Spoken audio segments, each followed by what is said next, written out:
افرأیتم، کیا تم نے دیکھا ہے، اللات، لات کو، والعزی، اور عزا کو. یہ لات و عزا کفار مکہ کے دو بت تھے جن کی یہ بہت عزت کرتے تھے، احترام کرتے تھے اور ان کو پوجتے تھے. کہ پچھلی مرتبہ جو آیتیں تھیں اس میں معراج کا ذکر تھا، آسمانوں کی بہت ساری نشانیوں کا، اللہ کی قدرت کا، اور اس میں یہ بھی ذکر تھا کہ سدرۃ المنتہا اس پر کیسے رنگ تھے، کس طرح فرشتوں نے اسے گھیرا ہوا تھا. یہ اللہ کی عظیم الشان قدرت اس کا بیان تھا. تو اب یہاں پر اللہ تعالیٰ مشرکین مکہ کی توبیخ کر رہا ہے، یعنی ایک قسم کا ان کو احساس دلا رہا ہے. ایک تو وہ اللہ ہے جس کی یہ شان ہے، ساتوں آسمان و زمین اس کے کنٹرول میں ہے، اس کے ہاتھ میں نظام ہے، اور اس کے پاس بڑے عظیم الشان فرشتے ہیں، جس کا ذکر ہوا تھا جبریل علیہ السلام کا، کہ جس کا 600 پر ہیں اور ایک ایک پر جو ہے وہ افق کو ڈھانپ رہا تھا، اور اس سے لال اور موتی ہیرے جواہرات گر رہے تھے. اب اس کے مقابلے میں ایک وہ رب ہے جس نے چاند، سورج، ستارے، انبیاء اور جبریل علیہ السلام، فرشتوں کو، ان سب چیزوں کو پیدا کیا. اس کے مقابلے میں جس کو تم پوجتے ہو ان کو بھی دیکھا ہے. یہ مقصد، ایک تو اللہ کی شان ہے اور ایک یہ ہے جو خود اپنا دفاع بھی نہیں کر سکتے، پتھر کے اور مٹی کے بنے ہوئے. افرأیتم اللات والعزی، کیا تم نے دیکھا ہے لات و عزا کو، ومناة الثالثة الاخرى، اور منات اس کو بھی دیکھا ہے.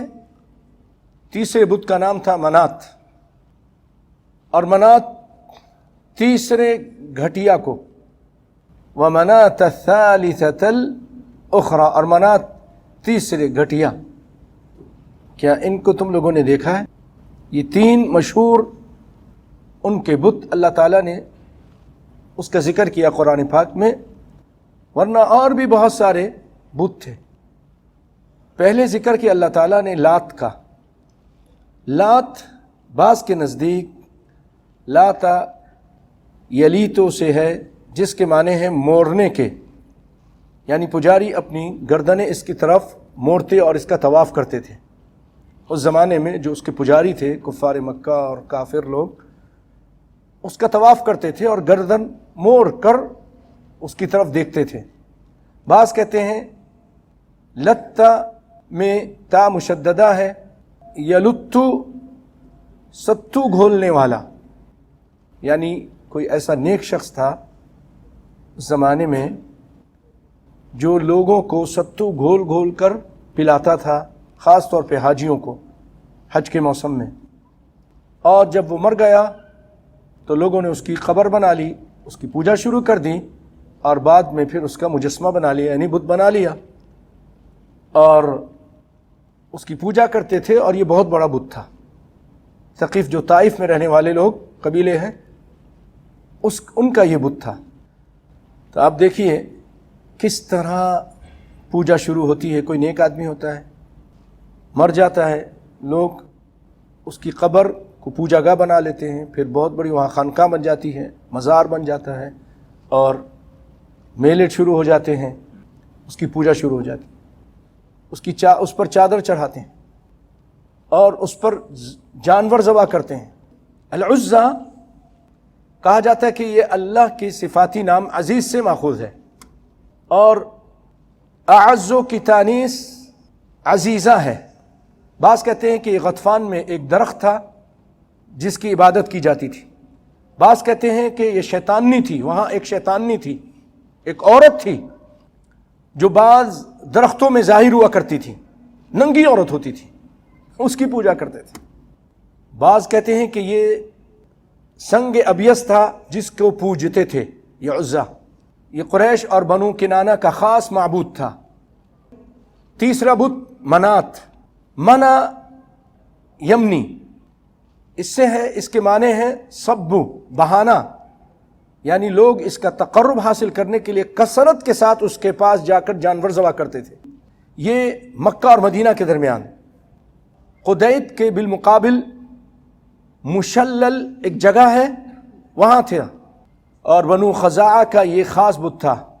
نبی سے پہلے اور اسلام لانے سے پہلے اوس اور خزرج ان کی پوجا کیا کرتے تھے، اور یہ لوگ یہیں سے احرام باندھتے تھے اور اس بت کا طواف کرتے تھے۔ یہ تو رسول اللہ صلی اللہ علیہ وسلم آئے، اللہ تعالیٰ نے ان کو توحید کی سمجھ دی، پھر یہ سارا کچھ چھوڑ دیا، پکے موحد بن گئے۔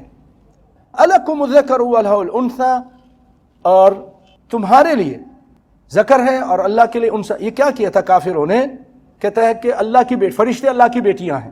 قرآن پاک میں ذکر کیا کہ ان لوگوں نے کہا یہ فرشتے جو ہیں یہ اللہ کی بیٹیاں ہیں، تو اللہ کہتا ہے الکم الذکر وَلَهُ الْأُنثىٰ، اپنے لیے تو تم بیٹا بناتے ہو، بیٹی کو ناپسند کرتے ہو، بیٹی ہو جائے تو اس کو دفن کر دیتے ہو، اس کو اپنے لیے عار سمجھتے ہو، اور اللہ جو خالق کائنات کا خالق ہے اس کے لیے بیٹی بناتے ہو۔ تلک اذن قسمۃ ضیزیٰ، اللہ کہتا ہے یہ تو بڑی بے انصافی کی تقسیم ہے، یہ تقسیم تم کر رہے ہو، میرے لیے بناتے ہو تو جس کو نہیں پسند کرتے وہ میرے لیے۔ ان ہی الا اسماء سمیتموہا، اللہ تعالیٰ فرمایا یہ تو نام ہیں تم نے بنائے ہوئے ہیں، لات، منات، عزا، اور یہ جو تقسیم ہے تمہاری غلط ہے۔ انتم وآباؤکم، تم نے اور تمہارے باپ داداؤں نے، ما انزل اللہ بہا من سلطان، اللہ نے کوئی دلیل قرآن میں کوئی آیت نہیں اتاری کہ ان کی پوجا کرو، یا اللہ نے ان کو اپنی بیٹیاں بنائی، کہیں نہیں۔ ان یتبعون الا الظن، یہ لوگ پیروی کرتے ہیں، یتبعون الا الظن، دلیل نہیں ہے، گمان کی، وما تہوی الانفس، اور اپنے نفسانی خواہش کے پیچھے چلتے ہیں، جو خواہش ہو گئی نا، دل میں جو خیال آ گیا، دل میں جو بات آ گئی اس کے پیچھے۔ اللہ تعالیٰ اس سے منع کیا خواہشات کے پیچھے چلنے سے۔ وَلَا تُطِعْ مَنْ أَغْفَلْنَا قَلْبَهُ عَنْ ذِكْرِنَا وَاتَّبَعَ هَوَاهُ وَكَانَ أَمْرُهُ فُرُطًا، ان کی پیروی مت کیجیے جن کے دلوں کو ہم نے غافل کر دیا، اللہ کے ذکر سے غافل، قرآن سے غافل، نماز سے غافل، اپنی برائیوں میں لگے، اپنے گناہوں میں لگے۔ وَاتَّبَعَ هَوَاهُ، اور وہ اپنی خواہشات کے پیچھے چل رہا ہے، قرآن و سنت کو نہیں مانتا، جو خواہش میں آ گئی، جو دل میں آ گیا، جو جی میں آ گیا اس کو مان رہا ہے۔ اس سے منع کیا کہ یہ اپنے کیا کرتے ہیں، اپنے گمان یا اپنے خواہشات جو نفسانی خواہشات ہیں ان کے پیچھے چلتے ہیں۔ وَلَقَدْ جَاءَهُم مِّن رَّبِّهِمُ الْهُدَىٰ، اور جب کہ ان کے رب کی طرف سے ہدایت آ چکی ہے، قرآن آ گیا ہے، حدیث آ گئی ہے، لیکن اس کو مانتے نہیں۔